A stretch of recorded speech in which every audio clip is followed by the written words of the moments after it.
Hey, I just wanted to show you what it's looking like so far. If Scott will come around and have a look in the dish. It's looking very brown at the moment because I haven't added the sauce yet. So what you need to do is, there's a lot of liquid in here. I often boil it out, not boil it out, but simmer it out so some of the liquid goes. When I'm draining, sometimes I drain the fat. If it's fairly fatty, before I add anything, when it's just the water, onion and mince, I've cooked it for a bit, I drain some of the fat out because you don't need all that fat in it. But I've left it in here today, so that's why it's so juicy. I haven't even got to add this sauce, but it's quite a chunky one by the looks of it.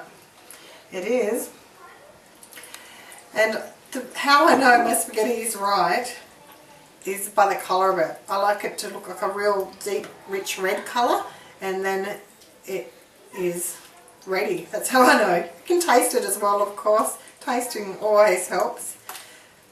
But to make it taste the best, you want to simmer it. The mince that I used was just beef, but sometimes I'll use a bit of minced beef and a minced pork and a bit of minced lamb, and that's really nice as well. Something to have it. Sometimes I get inspired by watching, MasterChef or something and see how they have all these amazing ingredients. But honestly, I mean, you can use fresh tomatoes in that, which is fantastic. But I use the canned stuff. I'm so busy every day of the week.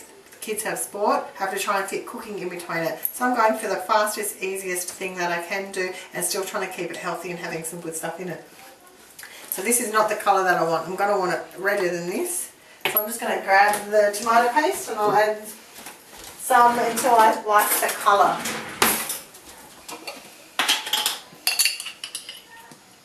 I'm just going to go for 2. It looks like it needs a lot of colour at the moment. I don't add any salt in it because there's salt in all the things that I've added already. Aha, I haven't added the mixed Italian herbs, so that's part of the problem too. That will bring out a lot of flavour, having the Italian herbs. Alright, it's nearly there. It's just going to need to simmer for a while. Put some herbs in. I just kind of guess with that as well, because you might like a lot, but I find a lot can make it a bit bitter almost. So I just sprinkle some in. I'd go for, if it's a double quantity, half a tablespoon, maybe just a teaspoon. If it's a 500 gram quantity, that's the 500 grams. 1 small of mince, 1 small onion, 1 teaspoon of garlic, teaspoon of sugar. What else have I got? 1 carrot, 1 zucchini. Did I say 1 small onion? Probably. And I'm forgetting something. 1 gluten-free chicken stock cube. And then there's the 1 can of tomatoes and 1 can of soup. Alright, this is it. I'm going to show you when I've let it simmer for about 10 minutes, 10 to 15, and then it will be ready and it will be time to eat it.